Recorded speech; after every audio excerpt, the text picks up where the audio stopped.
வெள்ள பாதிப்பு வந்து இன்னைக்கு வெள்ள பாதிப்பை வந்து தமிழகத்தை ஆய்வு பண்ணியிருக்காங்க. ஆய்வு பண்ணிட்டு இந்த வெள்ள பாதிப்பு வந்து கையாண்டது தமிழக அரசு சரியில்லைன்னு தமிழகத்தில் சொல்லியிருக்காங்க. தெலுங்கானா கவர்னர் ஆய்வு பண்ணாங்களா? ஆமா, மக்களை போய் பார்த்துருக்காங்களா? ஆய்வு பண்ணி பார்த்துருக்காங்க.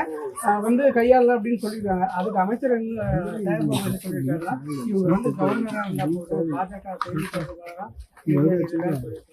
அவங்க தூத்துக்குடியில முன்னாடி வந்து ஒரு வேட்பாளராக இருந்தவங்க. அந்த மக்கள் வந்து அவங்களோட கஷ்டத்தை சொல்றதுக்காக அவங்களை கூப்பிட்டுருக்கலாம், போயிருக்கலாம். மக்களோட துயர சொல்றதுல என்னங்க அரசியல் தேவை இருக்கு? யார் வேணும்னாலும் சொல்லலாம். அப்படி பார்த்தா சினிமா டைரக்டர் சொல்லாங்க போது நீங்க என்ன சொன்னீங்க? சினிமா டைரக்டர் வந்து அவர் ஊருக்காரரு, அவர் சொல்லக்கூடாதுன்னாங்க. அப்ப கவர்னர் அம்மா வந்து அந்த ஊர்ல நின்னவங்க எலெக்ஷன்ல அத்தனை லட்சம் மக்கள் ஓட்டு போட்டிருக்காங்க, அவங்க சொல்லக்கூடாதா? நம்ம என்ன நிவாரணம் கொடுத்துருக்காங்க தூத்துக்குடிக்கு? இப்ப கூட இங்க இருந்து ஒரு கிட்டத்தட்ட 3.5 லட்சம் ரூபாய் மதிப்பிலான அரிசி, புடவை, வேஷ்டி இது எல்லாத்தையும் அனுப்பிச்சுட்டாங்க. அதெல்லாம் கொண்டு போய் கொடுத்துட்டாங்க. கொடுத்ததுக்கான எல்லாமே வந்து அனுப்பிச்சிருக்காங்க. இப்பவும் வந்து பிஜேபி அனுப்பிச்சிட்டே இருக்கிறாங்க. இன்னும் பல்வேறு மாநிலங்கள்ல இருந்து கூட தூத்துக்குடி, திருநெல்வேலி மக்களுக்கு உதவி பொருட்கள் வந்து இதுவரைக்கும் மத்திய அமைச்சர் வந்து இன்னும் அங்க போகல, இன்னும் பார்க்கல அப்படிங்கிற மாதிரி ஒரு குற்றச்சாட்டு. நாளைக்கு வராங்க மத்திய நிதி அமைச்சர். அது வந்து உதயநிதி ஸ்டாலின் அழுத்தத்துக்காக தான் வராங்க அப்படிங்கிற மாதிரி சொல்றாங்க. உதயநிதி அவர்கள் அழுத்தத்தினாலதான் வந்து ஹெலிகாப்டர் அனுப்பிச்சாங்களா? இங்க இருந்து ஃபுட் மெட்டீரியல் கொண்டு போய் ராணுவம் போட்டுதா? என்ன பேச்சு இது? மேம், தூத்துக்குடி திருநெல்வேலி மாவட்டங்கள் வந்து இனி மீண்டு வர்றதுக்கு 2-3 மாதங்கள் ஆகுங்கிறாங்க. அப்படிங்கும்போது பிரதமர் வந்து அங்க பார்வையிட வாய்ப்பு இருக்காங்க. என்னென்னவெல்லாம் அந்த மக்களுக்கு உதவி செய்ய வேண்டும் மத்திய அரசின் சார்பில், அதே போல கட்சியின் சார்பில் நாங்கள் உதவி கொண்டிருக்கிறோம். தேவைப்பட்டால் என்ன வேண்டுமோ செய்வதற்கு பிரதமர் தயாராக. மேடம், பிரதமர் மோடியோட வெட் இந்தியா திட்டங்கிறது சக்சஸ் ஆகுமா madam? Wet India wet in India வெளியில நாட்டுல போய் கல்யாணம் பண்ணாம இங்க வந்து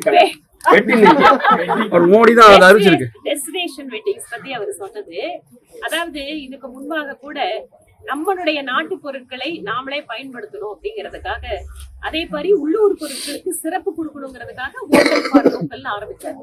இன்னைக்கு அது எப்படி ஆயிருக்கு? கதர் கிராம பொருட்களுடைய விற்பனை அப்படிங்கிறது 400 மடங்கு அதிகரிச்சிருக்கு. உள்ளூர் பொருட்களுக்கும் உள்ளூர் பொருளாதாரத்துக்கும் ஒரு மிகப்பெரிய ஒரு வாய்ப்பு அது கொடுத்திருக்குது.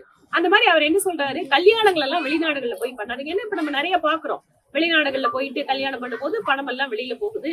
உள்ள இருக்கக்கூடிய நம்ம பகுதிகளிலேயே நம்ம நாட்டிலேயே அதை பண்ணுங்கன்னு சொல்றாரு. மிக நிச்சயமா அது வெற்றிகரமா மாறும். ஏன் சொல்றேன்னு சொல்லி கேட்டீங்கன்னா, நார்த் ஈஸ்ட், ஜம்மு காஷ்மீர் மாதிரியான சுற்றுலா இடங்களுக்கு மக்களை வாங்கன்னு கூப்பிட்டாரு. அவர் இதுக்கு முன்னால என்ன சொன்னாரு? வெளிநாட்டுக்கு சுற்றுலா பயணம் போறவங்க வடகிழக்கு மாநிலங்களுக்கு போங்க, வெளிநாடுகளை விட சிறப்பான இடங்கள் அங்க இருக்குன்னாரு. இன்றைக்கு வடகிழக்கு மாநிலங்களுடைய சுற்றுலா வருவாய் அப்படிங்கிறது பல மடங்கு மாறி இருக்கு.